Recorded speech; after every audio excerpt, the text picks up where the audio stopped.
Hi, everybody. Hi. Ooh, this is so bright, I can't see all of you. Hi.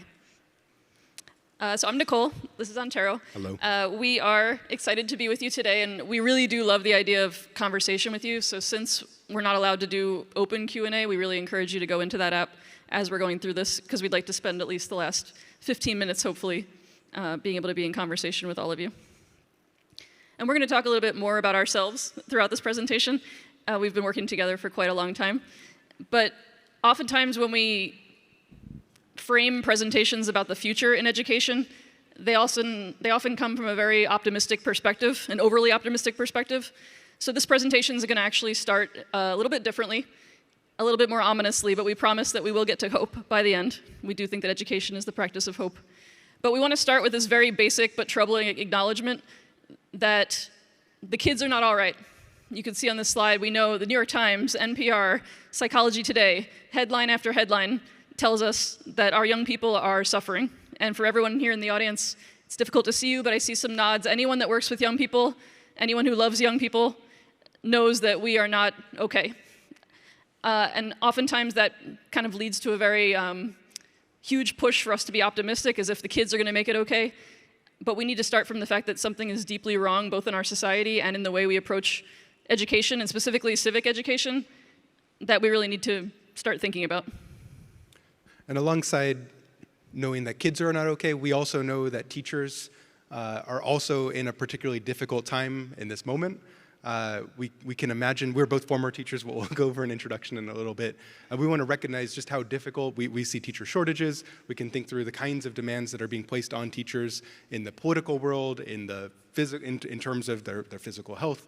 All of these pieces are also meaning that as much as we're going to talk about kids and the kinds of well-being of how kids are going to help shape the future of our democracy, teachers are going to have to be there at every step of the way as well. So we've been working together. We're both former teachers, which you'll hear more about soon. We're also educators and teacher educators and researchers who've been working together on this topic of literacy and civics for the past 15 years. And a long time, known him for a long time.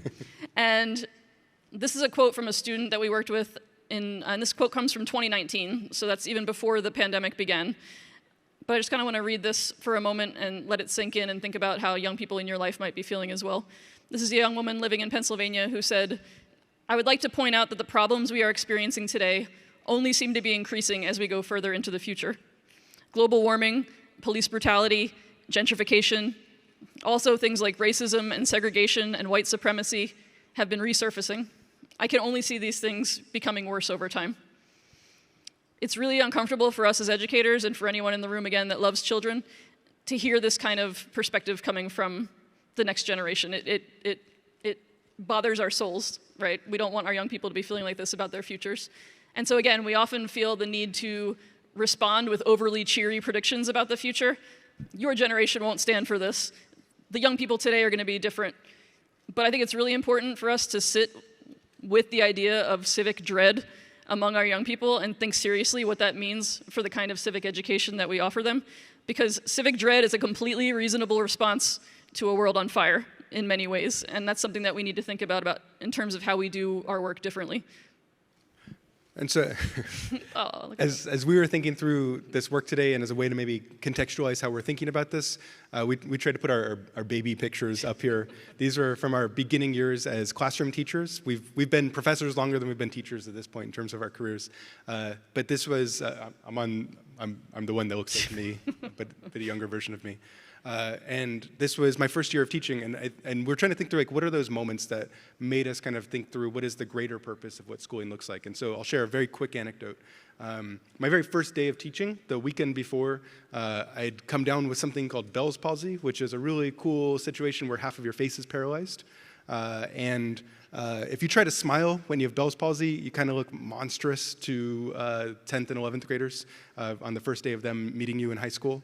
And so, this was a moment of trying to think through, how do you build up around vulnerability, around the nervousness of being a first-year teacher, and really trying to center relationships as the work of what we're guiding first, right? And I want us to think through, as we continue to talk through these examples, right? What is that core thing that is held at the center of classrooms today?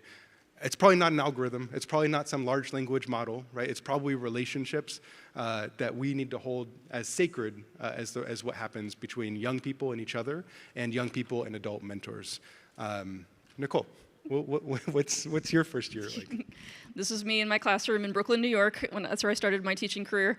You can see it was the very first day of school. The floors are still waxed. I had set up my little word wall on the corner. And we're both passionate teachers of English, which is also going to be part of our story of how we came to civics, because we definitely did not see ourselves as civics teachers when we started it. And if you're in the audience and you're not an English teacher, and maybe you're a science, math, social studies, whatever kind of teacher you are, or whatever organization you might work for that relates to education, it's easy to think that civics is not about us.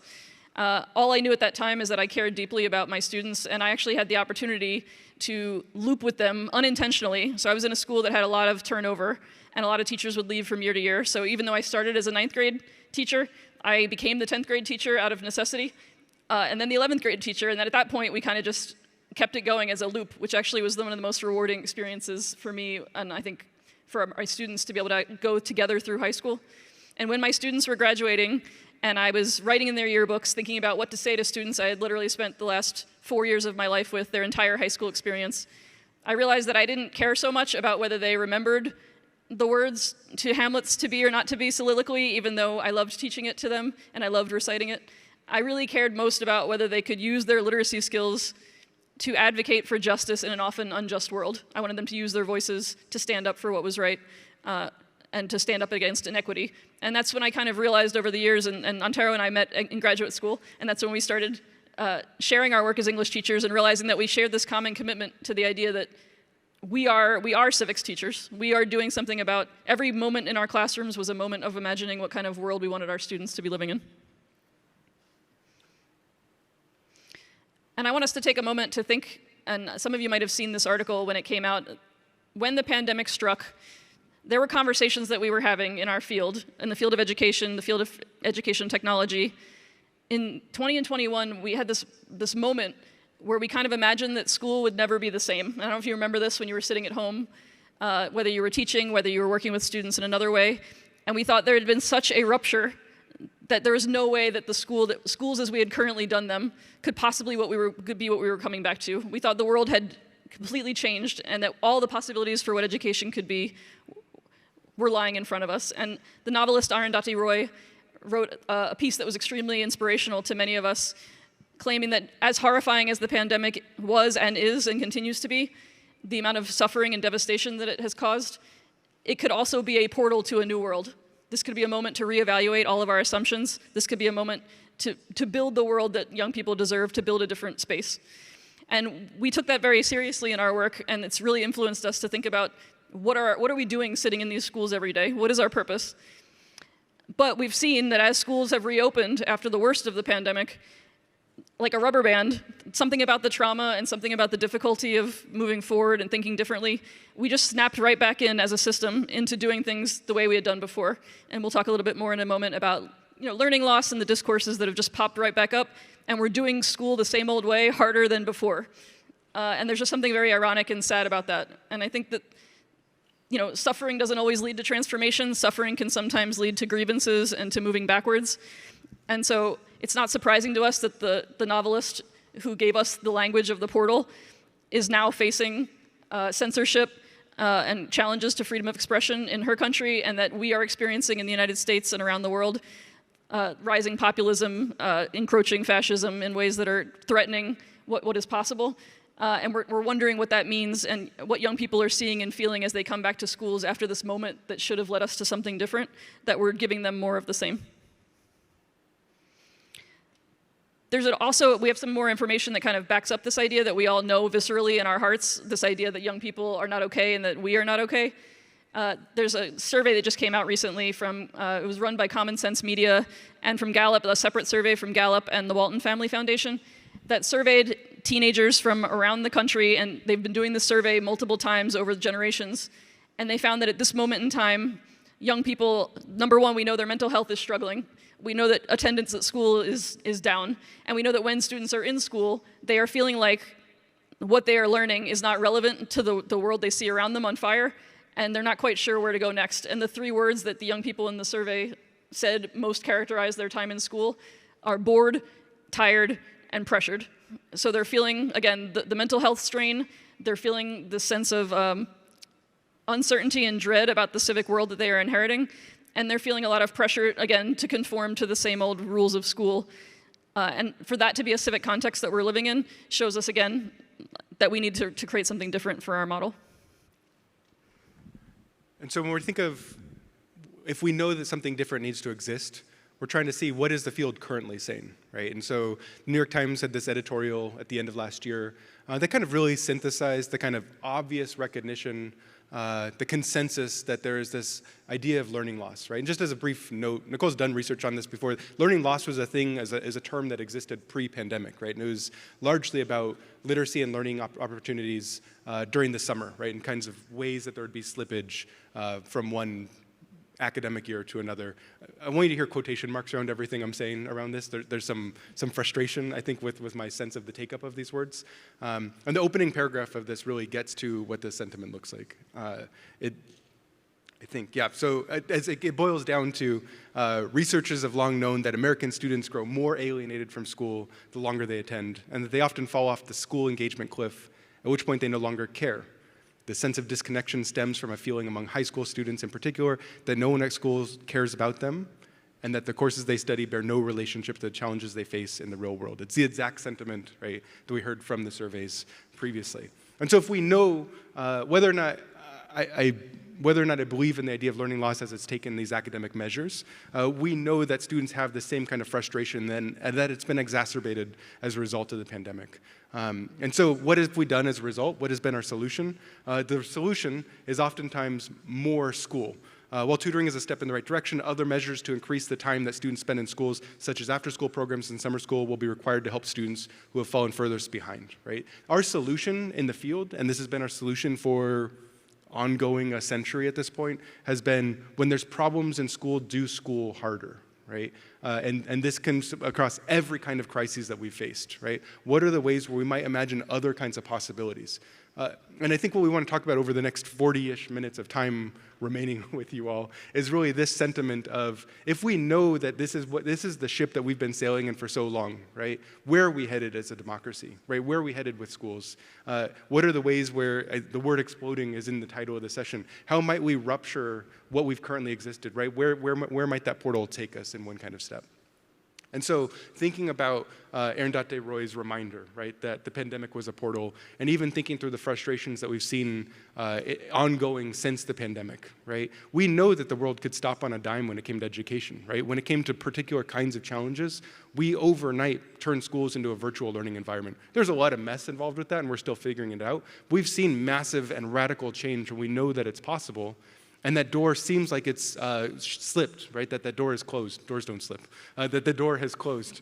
And so this is an opportunity for us to remind ourselves we can always walk through that portal, right? We can think through what are the new kinds of possibilities that might emerge, and what are the ways we might center civics and the possibility, the core promise of schools as a bastion for democracy as what's going to happen if we were to work collectively together.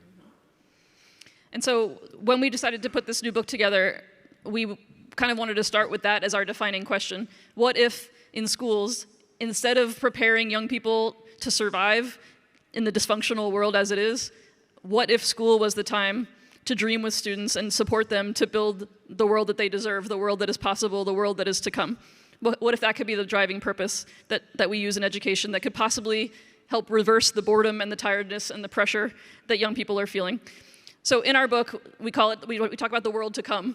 How do you educate toward a world that does not yet exist, a world that we have never yet seen? We have never experienced a world of equity and justice and true fulfillment for all communities. That we've literally never had that. So what does it mean to educate toward something that we really have no roadmap for, no blueprint for? So we have 3 principles that we're going to talk through, and then we're going to talk through a few of the different learning communities that we've gotten the honor to work with over the past 20 years that are trying to embody what this might look like, and that show that all teachers and all young people are engaging in civics in every moment that they are in learning environments. So the first is that all teaching is political, and all teachers are civics teachers, every single one. The second is that our teaching must demand just futures, not submit to the world as it is. And the third is that we can interrogate and innovate our teaching by embracing world-building commitments in the classroom. I'm just going to talk for a moment about the first one because it is a little bit jarring, especially in the political moment that we're currently living in. What do you mean? Yeah, what could that be? This idea of talking about politics as that teaching is political, for many of us, the states that we're coming from, the state that we're in right now, that could be a very dicey proposition. We're going to get to the big P politics and how difficult but urgent it is to talk about current events and controversial issues in the classroom. But before we get to the big P politics, we like to talk also about the little p politics. And little p politics just means that if we're not talking about Democrats and Republicans, we are talking about the fact that every single choice that we make in classrooms, from how we relate to students to the authors we assign and the authors we don't assign, the voices that are present in the room and the voices that are not present, every single choice we make is a political choice. Because it expresses certain values, it expresses certain ethics, it expresses a certain vision of what is considered important knowledge, whose knowledge is valued, whose knowledge is not. Every moment we are in the classroom, we are making political choices. And rather than trying to strive towards sometimes some kind of objectivity that is not possible and is not desirable, what would it mean if we actually embrace the fact that we are making those choices and take more control over the kinds of conscious choices that we want to be making with young people that can help us move toward this idea of us as civics teachers? So let's kind of go a little bit more in depth about each one of these. So one of the things that, and again, as Nicole pointed out, I'm biased in thinking that English is the most important subject. It's the best. We'll welcome other subject areas. But oftentimes when we're talking with English teachers, one of the responses we get is this whole civic stuff, this kind of teaching of civic responsibility, that's not the purpose of English teaching, right? That's beyond our responsibility. And we wholeheartedly reject that. I'm going to speak collectively for us. I wholeheartedly reject that. I think we both do because it's in our book. And I think as we think across all subject areas, right, we want to recognize that every teacher is a teacher of civics. And when you choose not to talk about teaching civics in your classroom, that is a civic choice too, right? And so this idea that we oftentimes hear is that civics is either that one thing that you learn during that one semester in 12th grade, and you just learn about the 3 branches of government, and maybe those are obsolete anyways now. I don't know what's happening. But given the kind of context of what's happening, that it's either this one thing that's kind of sequestered from the rest of schooling is a weird way to think about what is our participation in society supposed to look like. And I think I recognize that there's a whole track of civic-related sessions here at South by Southwest, but I want us to recognize what are the things that we in the fields of education value, right? And we can look at the South by Southwest program, and you can kind of play programming roulette, and your finger will touch a Gen AI ChatGPT session in this program, right? There are many, many, many sessions that are focused on recognizing that the role of technology in schools is really, really important. And it's much harder to find things that are about any kinds of things that are about the big P political that Nicole was talking about. I did a cursory search for words like Israel and Palestine, and there is not a session here that is talking about those. Those are deeply uncomfortable for us as a field, right? Which means it's deeply important for our kids to be learning about, and we're not able to do it because we're afraid as a field and we're not able to engage in this, right? And so if we think about what are the things that we're valuing, we're not valuing civics if we look collectively and holistically at the field. We're valuing technology and funneling money that goes into schools into tech companies broadly, right? I want us to recognize the kind of hypocrisy of what happens when we emphasize one kind of learning over another. The other place where you learn about civics in schools maybe is in the naturalization exam, right? This is basically like one kind of rote knowledge that we might understand. Sorry, I think I skipped this slide. I moved ahead. And so actually, Nicole, do you want to talk through the knowledge that's assessed here? Yeah, and I'd say that what we're getting at here is this idea that when civics is put into schools, it's pretty much about, like, let's make sure our students understand, and you've heard this in the news, every time there's a crisis in American society, civics becomes a buzzword again. But when we dig under the surface, like Antara said, about what we're talking about when we talk about civics, it's usually pretty much just understanding like the 3 branches of government. And that comes from this idea that for most states that have any kind of assessment around civic learning, most states use the United States Citizenship and Immigration Services naturalization test as the way to see whether or not students learned what they should learn. And this is just one section of that exam. But you can get the idea that these are pretty much like multiple choice. Can you just name these different aspects? What is the economic system in the United States? What is freedom of religion? We think it's really interesting. Maybe useful information. You know, at this point right now, we were actually just joking before we came out here. It's really interesting to see this question about the rule of law at this particular moment. So what does it mean to be able to list off what the rule of law is on a multiple choice test? And what does it mean to live at a moment in American society where we are having a crisis about the rule of law? And what does it mean that our schools are willing to talk about the abstract in the vacuum about what it is, but we're not always as willing to talk about literally what is happening right now in the news, like today, right? So that's why we're not arguing that civics, and we know that's why a lot of people actually have problems with the word civics. We've wrestled with this our entire careers. Like, using the word civics can feel deeply uncomfortable for us because civics is inherently associated with kind of a propping up of our current democratic structures that we know are built on, again, often white supremacist, settler colonial views about what this country is and should be. So for us, civics is a very loaded word, but we also think it's really important to reclaim it, and that's why we refuse to cede it and stop talking about civics. Maybe we call it like Civics GPT or something. Civics GPT. Get something. Civics 2.0. Maybe more people will come. But our vision of civics, clearly, if you haven't gotten there yet, is that we're not arguing about maintaining the current systems that we have necessarily if they don't work for us. It's about having real conversations with young people about what does it mean to live together on a burning planet and to figure out what it is going to take for us to survive, and not only survive, but thrive together. That is the core of what civics is, and that is why it is happening in every moment of how we interact with each other, because that's the core: relationality, empathy, care, justice. If that's the core of what we're talking about what it means to live together through the 21st century and beyond, that's the kind of work that we need to be calling civics and doing as civics. So that's why we say, and it comes across as a little bit like it's obvious, but also kind of radical at the same time, that we all need to see ourselves as civics teachers.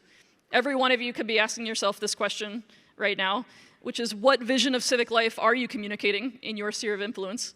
If not explicitly, implicitly, the way you relate to young people in your life, the things you choose to talk about, the things you're afraid to talk about. How does all of that express a certain vision of what it means for us to live in relation on this planet and with more than human life?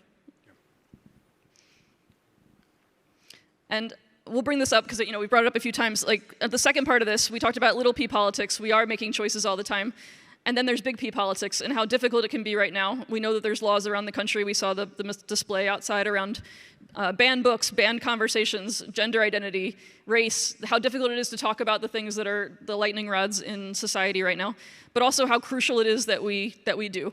So we cannot, in good conscience, when we're doing our work, advocate for simply integrating young people into civic systems that are actively failing them, that are actively inequitable, that are perpetuating structural inequity. And we know how hard it is because we're with teachers every day in the classroom. We're experiencing it in our own universities right now. It's difficult, but we need to take a stand as a field for what we stand for in terms of the public life we imagine. And that stand needs to be about having a tough conversation together about defining what equity and justice means, and then holding the line on being able to have conversations about them. So this is just a story that kind of gets to the idea of what's at stake if we don't do that. So a few months ago, this was a story that was published on truthout.org, an independent media outlet, and it was talking about what's been going on in the United States in the wake of the war that Israel is waging in Gaza on Palestinians right now. And there's a story here here about a 9-year-old boy who was punched in the face, a Palestinian boy who was punched in the face by another student at school. And the teacher's response to try to diffuse the situations was, "We all need to get along and be friends." That was the quote.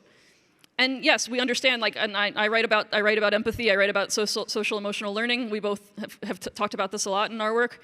It's very important to recognize that we are all part of one human family, but when we use that as an apolitical way out of talking about the fact that there's a reason these are happening in schools, and that we are not simply humans, we are humans who come from social categories, some of which experience more privilege than others or more oppression than others. If we're not going to talk about that, then what you see here is the quote is that teachers are compassionate, but their compassion is without content. If we do not have content to our compassion, then what are we doing here? We're just punting the ball down the field, and we're refusing to talk about the things that are hard. So young people are sitting in classes watching us.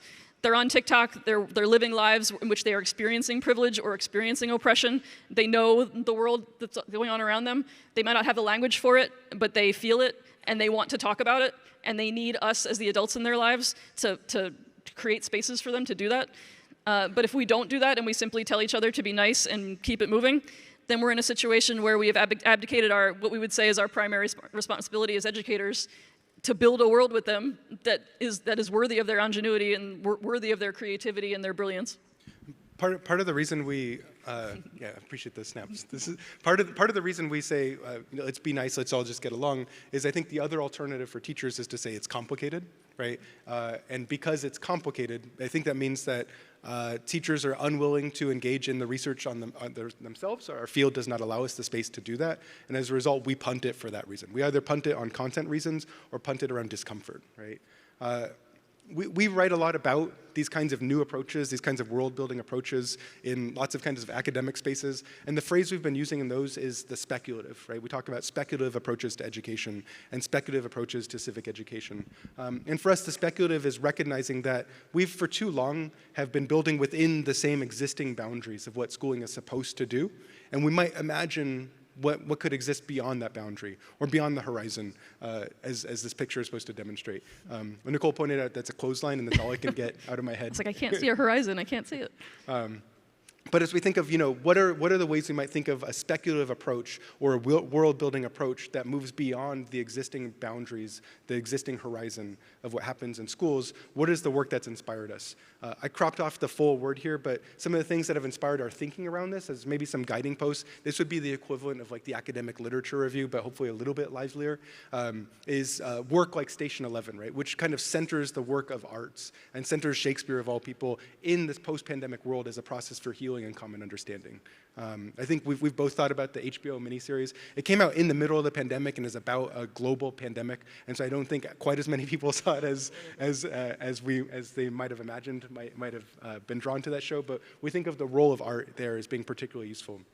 We're also obviously very inspired by the work of Octavia Butler and Parable of the Sower and in general the Parable series, and thinking through what are the ways where we can think of centering Afrofuturist perspectives in general, right, where we are pushing against the anti-Black foundations that are a part of schooling historically, and thinking through the historical work of folks like Octavia Butler.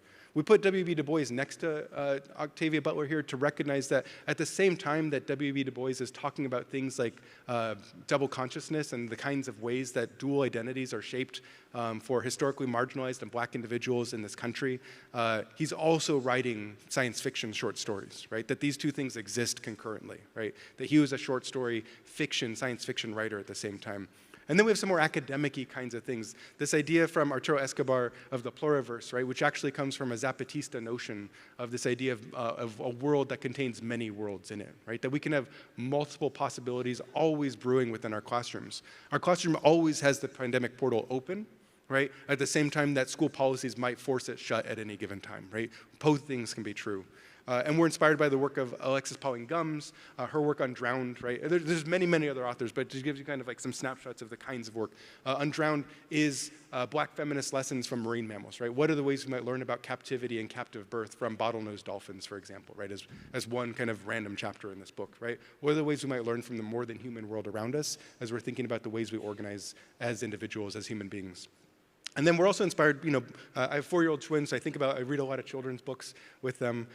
We've spoken with the Pumphrey brothers for some of our work, who did the art for this book that Jason Reynolds wrote, which is about a celebration of Black writers at the Schomburg Center many years ago, and kind of thinking through what are the ways where playfulness, where art gets integrated into our vision of democracy and into our vision of exploiting the world as it comes. These really funnel into the kinds of key ideas that shaped, I realize there's a real bias. It made our book the biggest picture out of all of these. That was Nicole's idea. But this really inspired how we've been thinking about this book. So we write lots of academic stuff that 5 people read, and then because we're on their dissertation, and so they have to. But this really was a book that has been written for teachers, right? And really trying to distill this work to make it as accessible as possible for all K-12 teachers to some extent.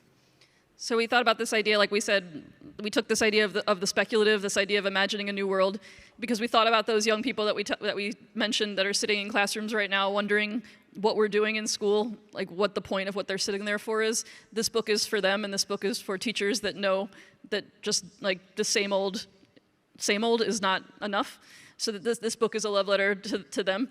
And we took the idea of this idea of speculation, this really dense theory around imagining new worlds, and we took it down into what we would need when we were in those babies that were us in the classroom, what we would need as teachers to turn this into an idea of world building commitments in the classroom. And so this is kind of the model that we talk about in the book. We kind of come up with this idea of 5 different commitments that are part of a world building model for education. And specifically for civic education, but again, the idea is that we assume this is something that literally every teacher in every grade level, in every subject area, in whatever learning environment we're in, all of us can be doing civic education with any topic that we're tasked to teach by focusing on these 5 commitments. And you'll notice that first, there's some concentric circles around this wheel.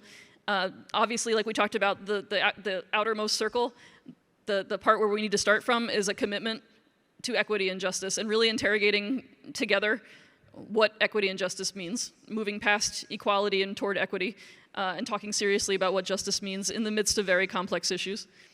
Also, this idea of youth agency is the next concentric circle that surrounds all of these commitments, because none of this is possible, and building the world to come is not possible if we don't truly believe in the brilliance of the young people sitting in front of us, that our young people are not citizens in training when they become 18, when they're at voting age. They are civic actors right now. They are experiencing civic issues right now. They have opinions. They have expertise. They need to be taken seriously as the inheritors of this society that we're living in. And then we have this idea of these commitments, right? So inquiry, obviously, is a start. Inquiry invites us to ask, why are things this way? So whatever topic we're teaching, we start with this inquiry stance. Why is whatever we're talking about, why are things this way? Storytelling invites us to ask, whose stories need to be heard? Whose stories are currently front and center? Whose stories are perhaps marginalized in the background? Networking invites us to ask, how can we connect with each other? And we're going to talk more about that, not just in terms of a utopian embrace of technology, but a really critical way of asking, like, who can we network with and build relation with in order to learn more about this topic? Imagination invites us to ask, what kind of future do we want to build together? Where do we want to go next? And advocacy asks, how do we get there? So the idea of all of our work in every unit that we teach, and we have lots of unit plan structures in the book, we have lesson plan ideas, we have discussion questions for groups of teachers, and we have stories of different educators and young people working together throughout the book to enact these commitments. And we talk about each one of them in different chapters. And so we don't have too much time because we want to make sure we want to get to some conversation with you. So again, remember, use that app. We want to hear questions.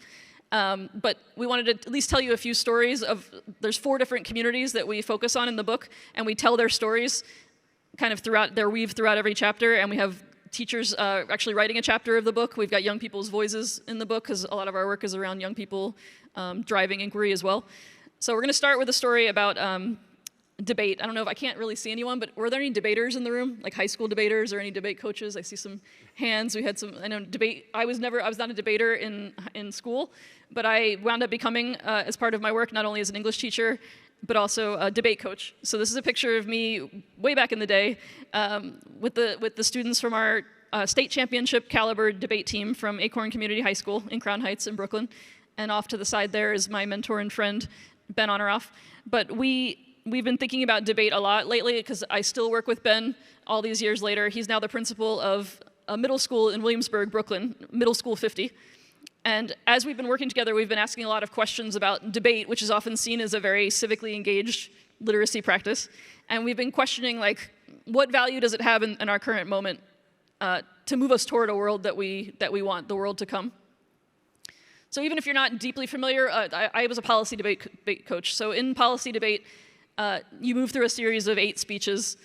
There's affirmative side goes, and then the negative side goes. There's speeches that are constructive and speeches that are rebuttals. But the basic point is that in every single round, in a day, let's say there's a debate tournament, in every round you need to be ready to move on a dime from being the pro side to being the con side on any particular topic. So debaters have to be ready to argue both sides of any issue. And that's kind of considered in our society a virtue, the idea that you should be able to understand 2 sides, debate each one in their merits, and then we come to the winner and we figure out which one is the winner. And in policy debate, you actually debate the entire year about one resolution. So there's one topic that for an entire school year, all the high school debaters in the entire country across the United States debate the same topic over and over again, so they get really, really good at it, knowing this particular topic. And all teams have cases ready on both sides. So when I was working with Middle School 50 a few years ago, the debate topic for the year, for the entire school year, was the resolve that the US federal government should substantially reduce its restriction on legal immigration to the United States. And even though the students had already become pretty good at the structure of policy debate, this really caused everyone to take a moment. And that's because at Middle School 50, it's a school that is, all the student body is comprised almost exclusively of immigrant students, students who are literally on the buses that are coming from Texas to the East Coast right now, students getting off those buses and coming into schools like Ben's school, into Middle School 50. And the students felt really strange about the idea of a topic like this. They felt really strange about debating both against, but also debating for restrictions that would literally have impacts on their lives, the lives of their family, knowing the discourses that are going on in the country about immigration and how their families are often framed. They felt really uneasy about the idea, like, is this truly a virtue for us to be debating against our own humanity in some ways? Is this what this activity is meant to do? And how could we do something differently? And so the team actually got together and said, we are not going to get up in a debate round and just treat this as business as usual. What if we can take this form of debate and do something different? And so what they decided to do with their coach is that they decided to make one case. That case is what the thing that you would argue, whether you are pro or con. No matter if they were assigned to be pro in this resolution or assigned to be con, they decided they would prepare one case, and they would make it a case to tell the stories of their own immigration journeys, to tell the stories of their families, and to tell the stories of their communities, and invite their opponents and invite the judge in that round to actually join them in transforming debate from a binary into this moment of possibility and a moment of almost public pedagogy where everyone could learn together. And so they wrote spoken word poetry to start their debate round, which is a lot different than the kind of language you often hear in a debate round. They also decided that they would code switch, they would use their own language backgrounds, even though in policy debate the official rule is that English is the only language that is used.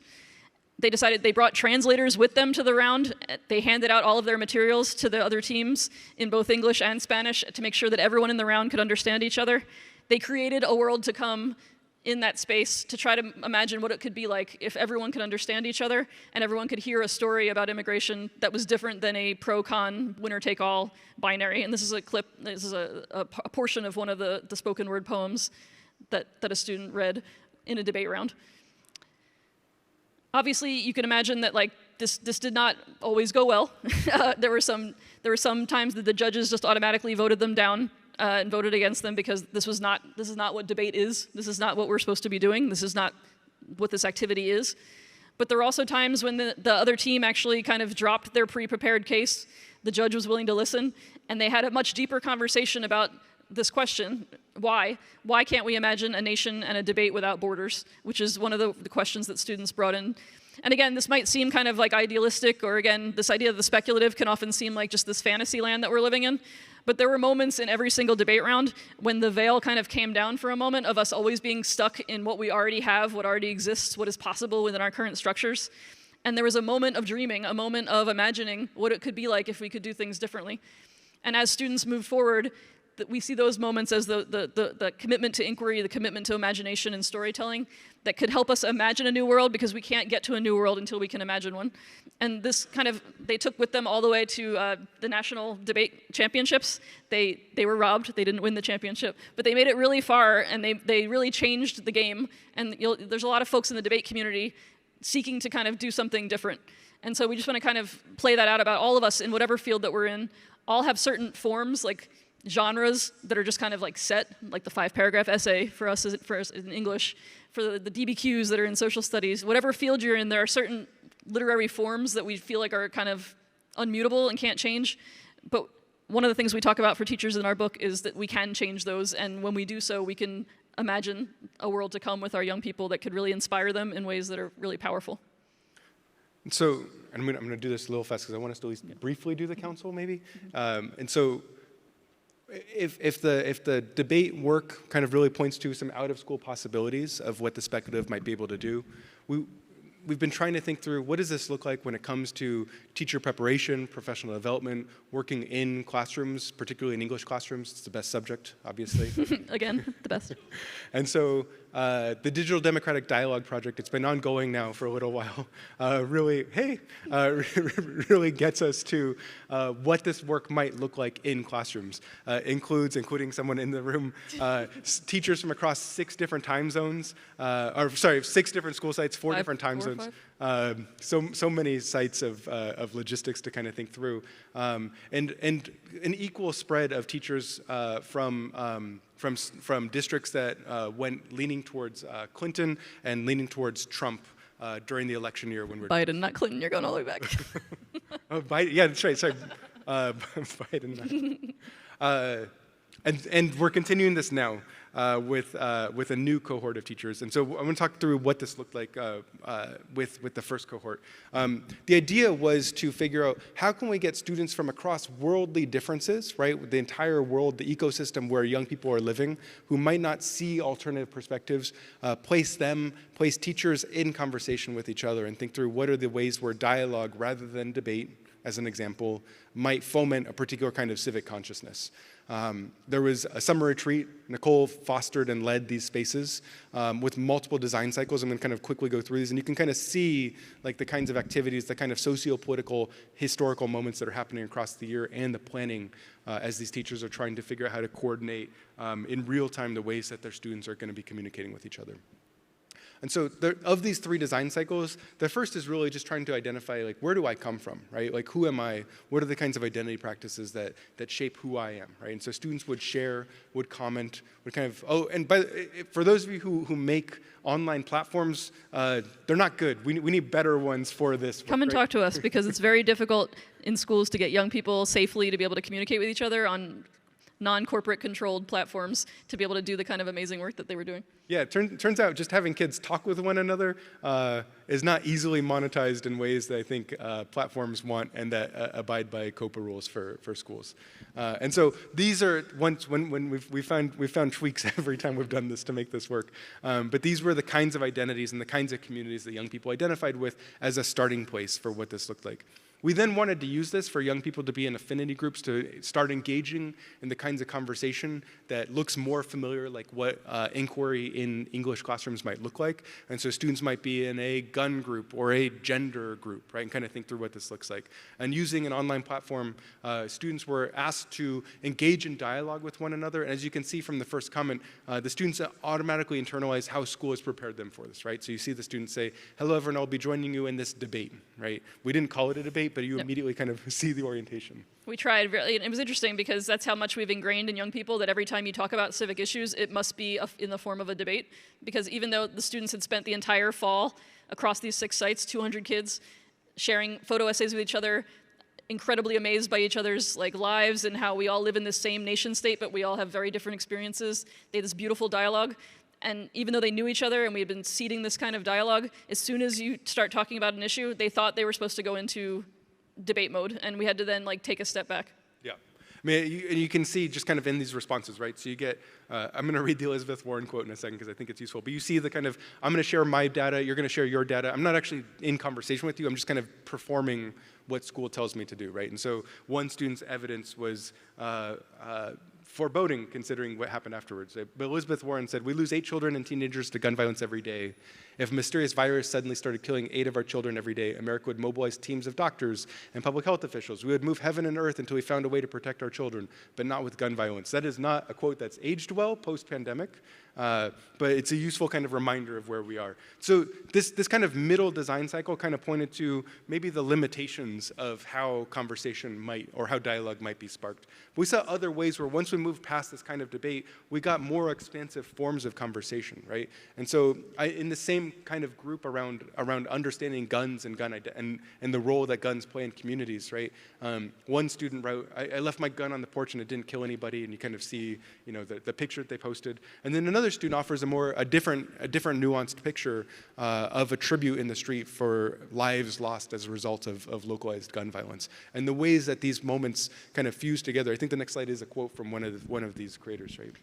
Yeah, there's this idea that this could look like another ping pong debate, but this wasn't, because this was students turned toward personal storytelling, because literally they live in different communities in this country where they have different experiences with guns. And when young people got away from the talking points, the ping pong of finding evidence, but actually talked about the role of guns in their lives, which guns were the #1 issue students wanted to talk about even back in before the pandemic began, which says something about our country because so many students are affected by them.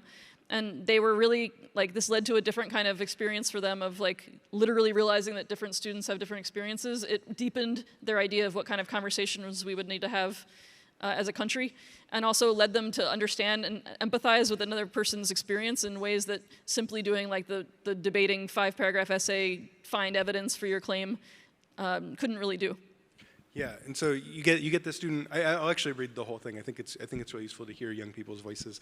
It's kind of surreal because it's kind of like, hey, there are people out there outside of you, and there are people that exist and have lives and have experiences that aren't you, and that's kind of weird to think about because our life is us. It's always what we've experienced and what we've known, and rarely do people get to go out and experience other people's lives. So seeing these other people and reading about the experiences they've had, it's very eye-opening. Right? And these are the kinds of transformational moments that, in classrooms, right? In classrooms with the kinds of restrictive policies that we're seeing today, right? Young people are able to have complicated and difficult and powerful conversations with one another, right? And this wasn't work that was just centered on young people, right? I think, including the shout out from the audience, the group of teachers that have been a part of this and continue to be a part of it, I think are a lively group that continue to enrich each other, enrich our thinking, and I think are more, have more kinship than just a professional learning community. And so we can think through the ways that, like, in this quote, one's future is really bound up with others, right, as a result of this work, right? We see mutuality, we see relationality in the work of teachers, and oftentimes we're siloed in our classrooms, right? That if you're trying to do the quote-unquote good, critical work in your classroom, you close your door and you do it, right? Rather than find these kinds of digital networks of folks who might engage with this work. I don't know if the person's still here from Slido or someone was going to help us, because we basically didn't want to switch to a Q&A if, like, there weren't questions, and we can keep on talking through the next one, but if there are some, then we're going to pause for a moment and get to some of your questions. So we see a few popping up here on the screen. This is a cool little thing. There's a question here: how can you start if you don't have administrator buy-in yet, or you don't have time to rewrite a whole course? How can we start to teach civics in this way? Which is a great question, and this is one we talk about all the time. It can feel like we're asking you to do one more thing, and we are very aware as teachers that we are constantly being asked to do all of the things all the time, and it can seem like impossible to think about, throwing away everything we've already done, and that is not at all what we talk about. We usually say that, like, small steps are radical acts. There are ways in the book that we talk about. Oh God, it went away. I was going to look at it again. It's like it disappears. We talk about the fact that there are ways we could start by tweaking in our unit plan template that we offer. Perhaps you look at your curriculum inventory and you look at all the voices in a unit that you're teaching, all the different texts that you assign students. Is there diversity in those texts in terms of race, gender, sexual orientation, experiences? Can we shake up our units and replace one text? Can we change our assignment that we give, the assessment we give at the end of a unit, to be something that is actually something that's going to live in the world publicly, instead of something that they turn into you that only you see?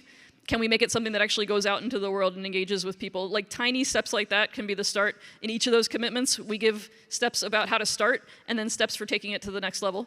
So there's this idea that, and when it comes to administrator buy-in, we were talking about the 3D project a little bit, and this is a project that, again, there are people, different communities that had different levels of different political commitments to talking about controversial issues, and we were able to work in each space with the administrators and the school districts to buy in, to get into young people to be able to talk to each other. It can seem a lot less scary when you just get young people to talk to each other. What they wind up talking about will come out, but it's a lot less scary for us as educators to frame it as about letting young people talk to each other instead of saying that we're coming in with a political agenda. So there are ways that we could work around that. And like we said, the reason the 3D project and all of these projects were so powerful is that educators banding together in a community creates the kind of bravery that we need and the solidarity that's needed to take those steps, even when the people that might be around you in your school aren't really ready for that step. And so, and like the 3D project was first sponsored through work with the National Writing Project, celebrating their 50th anniversary this year. Ooh, National. It is currently being sponsored by the National Council of Teachers of English. He's the president of it. incoming president. So blame someone else for now, but incoming. And we're continuing to do this work with nationally recognized organizations, right, that are supporting the kinds of visions of what this work might look like. And I think I just want to add to Nicole, the idea of starting small is this idea that we often bring up as start now, right? I think it's easy to say this is really important, I'm going to do it next year, right? Or I'm going to do it my next unit, right? There's nothing stopping you from having a vulnerable and powerful conversation with students now, right? There's nothing stopping you from shifting or adjusting. There might be something shifting or adjusting your assessment questions. I recognize there are different kinds of challenges that you're facing in every school space, right? But there are ways where you can do this work right now, and it might be small and it might not feel big, but it is a radical shift to start thinking through looking at your classroom and the possibilities of what happens in it as malleable rather than fixed by somebody else. I think this question goes to the next question that at least I'm seeing on here, of in your research, did students tend to be more interested in local, national, or global civic issues? Thanks, I like the thanks at the end. Right? Oh, thanks. Yeah. And so my sense of when I talk with kids across these different subject areas, and we didn't even get to the Council of Youth Research, which was about localized school policies and kind of thinking through what those look like as they're enacted in classrooms and in individual school spaces in Los Angeles, is that from the debate work to some gaming examples that are in the book to 3D, right? The places where you start in terms of where students are interested in is when you ask students what they're interested in, right? Just kind of very basically, the kinds of places where kids get to be kids and voice their own expertise are seldom and far between in this moment, right? And again, as an English teacher who cares about literacy because it's the most important subject, I think we're in this kind of beautiful moment where students are in their most literate moment in any generation we've ever seen, right? Students spend all of their extracurricular time reading and participating with multimodal text. That's what they do for fun, right? They go on TikTok, they play video games, they're networking. They're reading all day for fun in ways that we don't treat them in schools, right? And it's the kinds of interests that we just don't value anymore, right? And so I just want to recognize that when we think about civic issues, what are the ways where schools have moved apart, have been divorced from what young people are actually engaged in these deeply literate spaces? Mm-hmm. And I'm going to kind of try to combine a few different questions because I know we're starting to run out of time. Complicated. All right. I know, this is like tough. So we have the question about addressing concerns from educators who may be resistant to adopting a more expansive and interdisciplinary approach to civics, and how do we build buy-in and support, and then also the measuring the success and effectiveness, right? Because this idea about, like we talked about, a veil being lifted and students having an empathetic conversation. Like, how do you measure that, right? How do you capture that? How do you show that this is going to lead to long-lasting changes? So I think both of these are interesting questions. In terms of the resistant work, I think sometimes we've experienced a little bit of pushback even from within the field of education itself, especially when folks feel like we've been for so long siloed into different subject areas in schooling that it can almost seem like we're encroaching upon social studies territory when we come from a different disciplinary background. And that's okay. I mean, that's because we've been socialized to feel that way from the time we're in teacher education programs, in K-12 students in schools. Every time we think about our world as in these blocks of different subject areas. And again, that's something that it takes time to push against. But again, every time we open the door instead of closing it, when we invite collaboration as opposed to becoming defensive, that's where we see that the boundaries start to come down and the buy-in and the support starts to lead in, because we don't need to see it as a game of scarcity. It's not a zero-sum game, and it can't be. And again, when we think about, again, the civic world that we imagine, that we want for our young people, how do we make that happen in our practice? We've got to be doing it with each other first before we can expect our young people to have an example to learn from.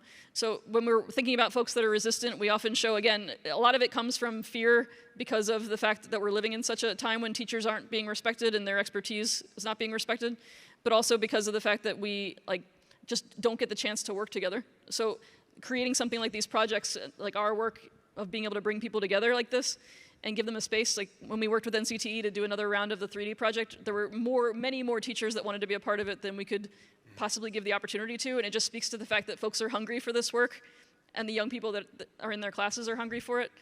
And when it comes to measuring success and effectiveness, we've been thinking a lot about changing the metrics of success, right? Like, yes, it is important that when many different nonprofits and many different programs, when they want to keep funding going, they have to show that it relates to these regular indicators of attendance at school, grades, post-secondary matriculation, and those are all crucial things because we need our young people to survive in this world as we are dreaming of the next one.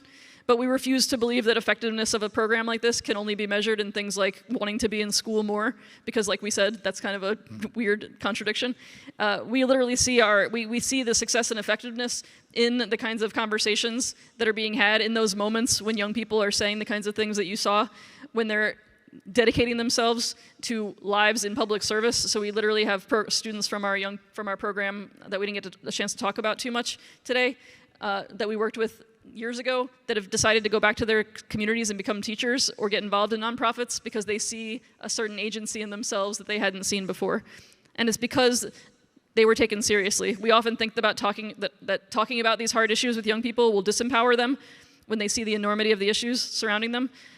But we've found that the opposite happens. When you actually work with them genuinely to talk about the challenges that we're facing and take their agency seriously, they will be willing to do the long-term struggle of 1 step forward, 2 steps back, as long as they know that we are with them and that we are taking them seriously. I just want to add to the evaluation concept. So we've been digging into looking at like the writing prompts on Regents exams, and we do the 3 minutes we have left does not have time to kind of go into Regents exams and some concerns around that. But I do want to kind of think through. I'm sure someone here at South by Southwest has created multiple apps that are evaluating conversational effectiveness, probably using some kind of Gen AI chatbot thing. Great. But the logic around how we do assessment in schools for young people is based around this individual logic that young people need to be measured against other young people, right? In this kind of capitalist-driven competition of who is better at something than another, right? That is fundamentally how our evaluation systems work, right? And if we think through the kinds of civic worlds that we're trying to create, that's going to require collectivity, right? It's going to require solidarity, right? What are the ways where you might evaluate in your classroom what a healthy democracy looks like? Is this a place where joy thrives, where people are able to be happy, where people are able to have their voices affirmed, their identities are reflected in the kinds of writing that is produced? Feels like a different way to think about what assessment might look like when you separate it, when you disaggregate it from the individual, right? I think would be like one kind of push to think about. We've got like 2 minutes left. Yeah, so I think with the time that we have left, I kind of want to, there's a few things that we have got around the room, and we're also going to be here signing our book in about a half an hour. So first of all, we would love it if anyone wants to continue the conversations. We'd love to talk with you here. We'd love to talk with you up, or, I don't know, down. I forget what level we're on. It's a confusing convention center, but we're in the place where we're signing books in about a half an hour. But also, we've kind of spread around the room, and we're gonna get some more of them for you. There's some postcards that you might see around the room. We were lucky enough that when we had this book published, and we've got more that we can give to you. I see some up here too. We worked with this amazing letterpress shop. It's the oldest surviving hand-drawn letterpress shop left in the United States. It's in Nashville, Tennessee, called the Hatch Print Show. They make beautiful posters. We had posters made with them, and we had them turned into postcards. And the question we ask is, what is the world that you are dreaming and teaching for? And on the back of that postcard, there's a QR code where you can have access to the whole first chapter of the book. But we also invite people to actually fill out those postcards to themselves, like literally address yourself a postcard, answering a question about the world you dream of, the world you teach for. Because sometimes when we're at conferences like this, we get very inspired, almost like inspiration overload, and then we have to go back to our environments where we are dealing with the constraints that we're dealing with, and we don't want to lose this moment where we're dreaming together, and we want you to have a way to remind yourself of that dreaming. So we encourage you to take a postcard, get the first chapter of the book, come and talk to us more if you're interested, and kind of keep this conversation going. And I think the last thing we'll say is just the idea of the speculative, or this idea of building a new world. We often think that it's like happening very far away, like beyond our lifetimes, beyond the lifetimes of our young people, like we're just striving for something in a far off future. But there's a lot of artists that we're really drawn to. There's a particular artist in Los Angeles where we both live for a while. But she writes about the fact that the speculative and the idea of a new world is not something that's happening only 100 years from now. It's also happening 5 minutes from now. And so like Antero said, we have the power to make choices to build a different world in the interactions we have in this room, like right now, in the conversations we have after this session. And the choices we make in our lesson plans, like next week when we get back into our schools or into our spaces of work. So we just want to leave you with the idea that we are building the future right now. The young people deserve to be all right, and that we deserve to be all right. And so we just want to thank you for being here with us to have that conversation. Thank you.